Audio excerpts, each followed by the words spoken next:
Welcome to the NBA Coast to Coast podcast brought to you by thelines.com. Coming to you from the West Coast, Josh Lander, joined by Nate Weitzer. He's on the East Coast, and we've got a little Sunday action here. We're getting ahead of the Monday slate in the NBA. We're looking at the two games. We got first game for the Pacers and Knicks. We've also got the game 2 there for the Nuggets and the Timberwolves. Obviously, the Timbies up 1-0. Just saw the Magic lose to the Cavs in a game 7 where Paolo Banchero did his damnedest, but still came up short on that one. So Cavs and Boston will be next up in that the next series in the Eastern Conference. Want to remind you to subscribe to the page. Got best bets in this video. Got player props in a separate episode that we're bringing you each and every day now throughout these playoffs.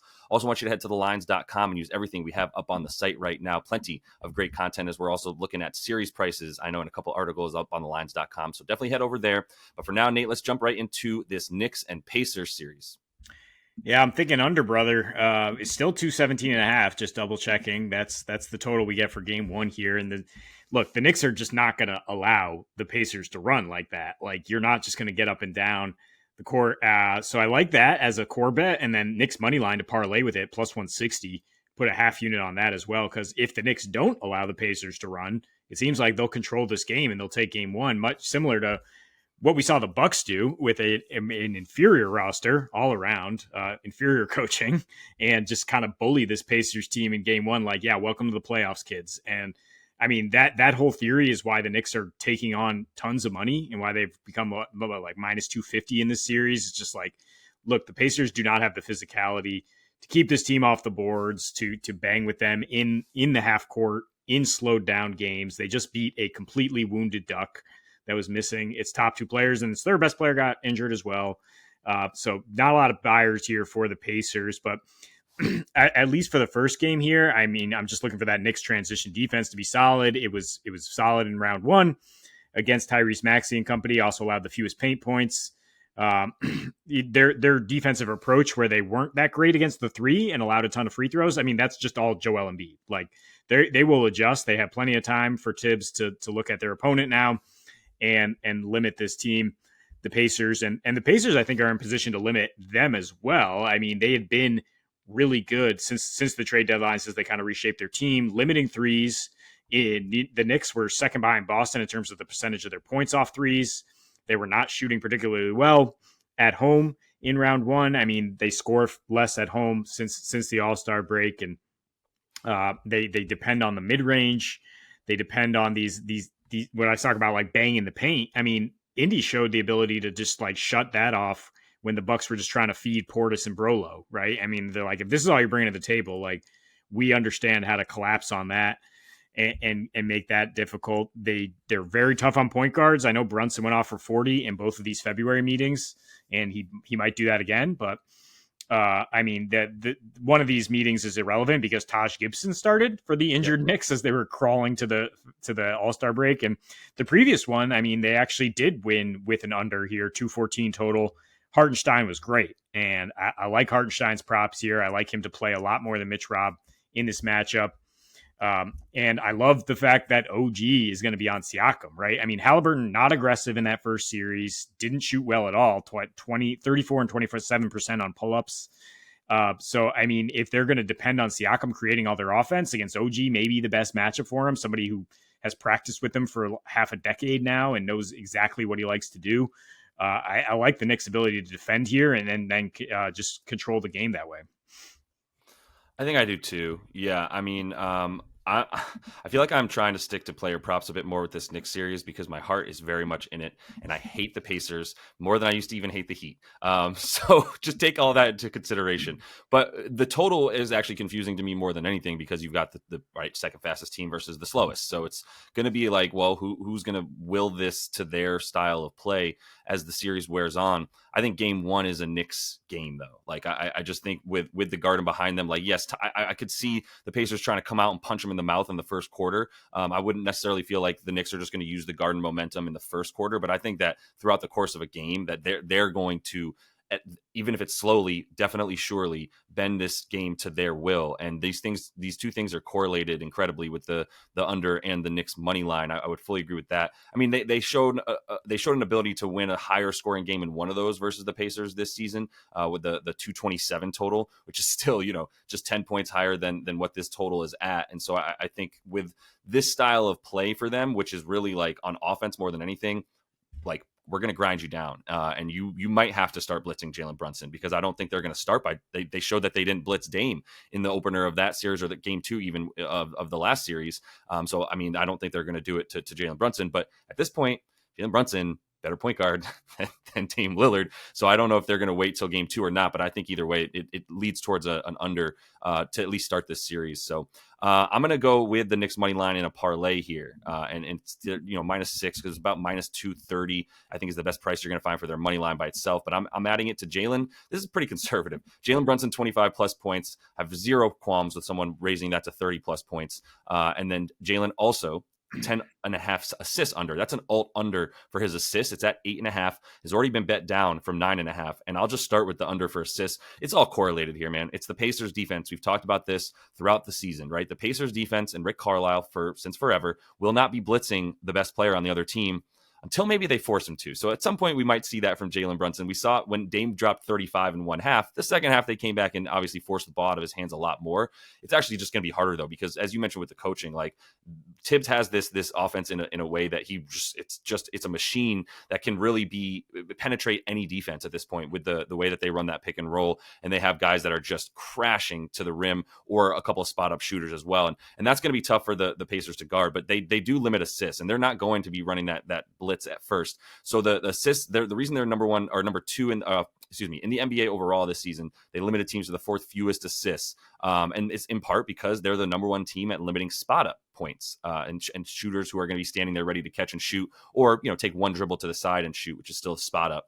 And they're number 2 at limiting assists to point guards for that exact reason, which is also the reason that they give up the most points per game to pick and roll ball handlers, right? So it's all highly correlated. If you're a dude who's running an ISO, if you do that very well, Jalen Brunson. If you do that run off of a dribble handoff very well, Jalen Brunson, then you'll be able to get these points because they're not going to double you. They're going to have that dude drop off and stick to his bit. Like the guy who's guarding the guy who's screening is not necessarily going to hedge out and force the ball out of Jalen's hands, or make sure he doesn't get an open 3 moving to his right or left. So that's going to be a lot of what you see for him, which is going to be one reason I don't think he's going to even look for those potential assists in this series. If you look at him on the season, 6.9 assists per game, 12.5 potential assists, and that's in 36 minutes per game. Now, I mean, he's going to play 40 to 42 and probably every game now moving forward, short of blowouts. But even if you add another 5 to 10 minutes to him, right, you're still not getting over to the 11 assists, or even necessarily 15 potential assists at that point. But you look at him versus Indy, 3.7 assists per game, 11.3 potential assists. So everything, just even the opportunities go down, and that's in 38.5 minutes that he's been playing against this team in the 3 games during the regular season. I love the fact that the regular season stats for a Tibbs team are always going to be closer to the playoff stats than any other coach, because he's already playing his dudes 36 to 40 minutes in the regular season. So you don't get too much of a difference once you get a few more minutes under him. But the usage will be there for him, as we've seen now in the last series versus the 76ers, 29 field goal attempts per game. And the only reason he failed to get 30 points in the first 2 games is because he shot like just out of this world bad for him, even on those mid-range shots. But in the playoffs, he's still at 9 assists per game, 14.8 potential assists. So that's still 3 to 4 more than I expect him to get in this game. And that's in the 44 minutes he played per game last series as well. So versus Indy, it's just a lot about his scoring. It's 35.5 points per game in the 3 games that he played against them, 25.5 field goal attempts. So really similar stuff to what we just saw in this last series, with even fewer spot up shooters available for him to get those dimes. So put them all together for a nice plus 130 on your money there on DraftKings. Yeah, I mean, I think 10 assists is his ceiling regardless of the matchup, pretty much. So that's why this is so conservative. Like, for a guy who's going to shoot as high as many times as Brunson, like there's only so many potential assists you can have. And I mean, the guys surrounding him, unless it's DiVincenzo, like it's unlikely to just get a quick pull. Right. I mean, Josh Hart, OG, they're going to kind of have funky movements before they even get their shot off. I mean, Hart will shoot the open 3 when he's absolutely dared to, but like, yeah, I don't think there's a lot of potential assists to go around in any matchup here, and especially at the Pacers, and 25 points is also extremely conservative for Brunson, who's been around 40 against the Pacers, like I said, in the regular season, and should continue to cook against a poor interior defense. So let's go to the Western Conference game. I mean, and it is a clash of titans here. And so let's take the points again. Wolves plus 5.5. I mean, I expect Denver to bounce back in some ways, but I don't expect it to be easy. Like, I don't expect them to run away as if these are the Lakers. And I remind you that even when they bounced back against the Lakers after dropping game 4, right, they went on a buzzer beater. And when they bounced back after losing to Mini last year to close them out, they won by 3 points, despite Mini shooting 8 for 33 from deep. And despite the Nuggets getting the free throw line 36 times, and of course the absence of Jaden McDaniels and Naz Reid, who were both essential in that game 1. Naz had a horrible first half, but obviously big performance down the stretch. And Jaden just like shut down Jamal Murray completely in the first half. And then, I mean, I don't hate anybody fading the Nuggets in the first half again to an extent here, which is say like just take the Wolves plus 3.5 at half or under 52.5 points for the Nuggets in the first half, because they've just been slow to start these playoffs. I mean, 41% from the floor in the first half, averaging about 42 points per game. And I mean, just hat tip to Rudy Gobert, like great game plan and just an absolute masterful defensive performance from him against the Joker again, who, you know, we give him shit all the time because he gave up 47 that time and refused to take help. But when he was left one-on-one, like Joker still scored, he still got his points for sure, but you could like see how difficult it was. Like these awkward leaners that he's hitting, and like he's rushing his threes, and we barely got that one over, 2 for 9 from 3, but he got it. I mean, yeah, his 100 offensive rating is the lowest we've seen in 3 years in the playoffs. 7 turnovers in a second consecutive game. And Jamal now in his last 6 against JDM is a negative 61, 18.5 points per game, which you highlighted there. Aaron Gordon, not really a threat, and they don't have a matchup for Ant, do they? I mean, like they put Aaron Gordon on him and he just put him right on skates. Like it was just like, ooh, this is fun. Like, and I mean, I expect him to see a lot more doubles because of that. And then you're just compromised behind that. You know, there's guys by Conley, Cat, who can make plays off the double team here. So I expect more success from the Wolves, whether it's Ant, you know, breathing fire on them again, or just their incredible defense keeping them in this game and allowing them to at least cover. Yeah. It's tough for me to see it because I agree with exactly what you're saying. Like even a bounce back from the Nuggets, and I'll talk about that in my pick here in the final one of best bets. Like even a bounce back for them isn't going to be something that I think is just like, okay, well, yeah, we're going to put this team in their place and go ahead and just come out and be up by, 20 right away. And to be honest, if they go up the way that the Wolves went up in the first quarter of this last game, there's no reason to think that the Wolves can't get hot. And really it's on the strength of Anthony Edwards, because I'm looking at all this and I'm going like, I think the outcome of that game was it wasn't an anomaly. Like I think the first half was an outlier and the second half was an outlier. But if you combine them both together, it's pretty much an average game in terms of what to expect from the Wolves. It's specifically who I'm talking about, because Conley and Reed were terrible in the first half, right? 0 for both of them. And then Conley comes out and hit 4 threes in the second half, had 9 points before I could even like turn the game back on in the second half, I feel like. And so, yeah, that's why like, you just kind of like average out what happened in both those halves, and those two very, very important scorers for them in this series between Conley and Naz Reid. Reid, because, well, one, he's going to have to be in there because Karl Anthony Towns can't keep his freaking hands to himself, so he can't get minutes because he's on the bench with fouls. And the other is like for Conley, like, yeah, it was an 0 in the first half and it was a very not 0 in the second, and you expect him a little bit more around that 45 to 50% range for the game as a whole. So I think that's all just going to be kind of the same. And for the Nuggets, like the lift up here, and I'll start talking about my pick as I keep going because it's really similar, which is I still think Denver is good to score here. And honestly, it's just making me want to take the over for the game. I don't know why I would think Denver is necessarily better to score, but my thing for Denver, and the reason I specifically took their 106.5 team total over, is because I think the things that can regress back to the mean PPR Jamal Murray a bit more. I know I took him for under 34.5 PRA, but I didn't think he'd have no points in the first half. And I just thought that he wouldn't be able to get the dimes and the rebounds quite as much. And honestly, in the second half, he still did get a few of those dimes and those assists. So it's still something to be careful about with him. But I think he'll come back in that sense a little bit more, and he'll look a little bit closer to the second half Jamal than he did in the first half, even though I don't know that he's going to look like the second half one to that full extent very consistently with that defense of Jaden McDaniels on him. I mean, Jaden McDaniels went over 7 himself, so that's another addition to like the game total going over in general. But also Joker, like you said, I mean, I think everything looked really difficult for him, but it was, and it's going to be more difficult for him to get those shots off in the paint than he did against other teams, as even the Lakers.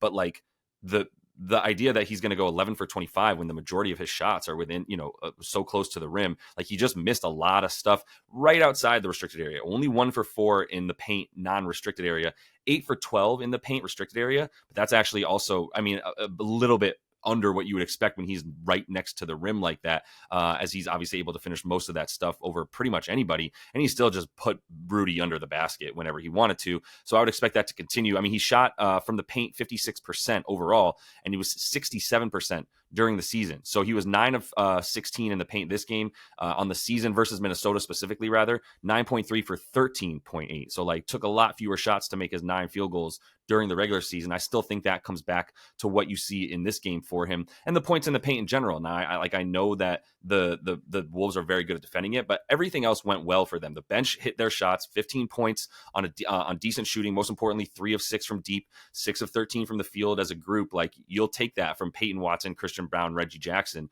to add those 15 points with the amount that you expect from the other guys to kind of step up, including like an Aaron Gordon and even MPJ. As good as he was from 3, he was a 2 of 6 with 2-pointers, right? So I think there's going to be a little bit more positive regression there. You see this game get a little bit more scoring, and so I think the total for the game is a really good pick here. And I kind of focused on the Nuggets, but I don't know that they have an answer for Ant either. In which case, yeah, then you still expect that the Timberwolves to be able to get theirs as well.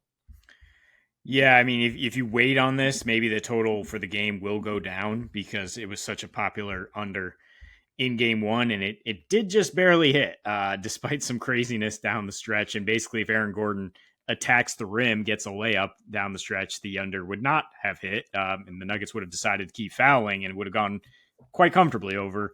But that first half was like the lowest scoring thing you'll see in the playoffs. Like for a first half, it was like 40-40.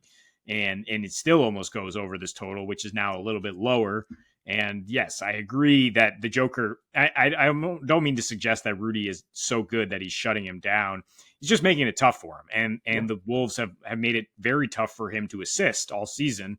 And they continue to do that, staying home on and everybody else. And like AG, KCP, not being a threat.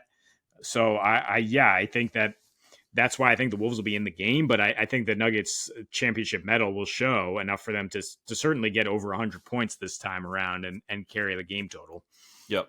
Yeah, that's where we're at. Yeah, I think the game total is a really good play. The more I just talk about it, and I'm like, I mean, the KCP injury is showing itself in that sense. Like, he's the only dude that you think can even like hang with Ant, but honestly, I don't know if he can, man. Like, I don't know if anybody can right now. So anyway, that is all the time we have for you in Best Bets. Also got Playa Props up. So make sure to subscribe to that page and keep following along all postseason with us. Until we see you next, happy betting.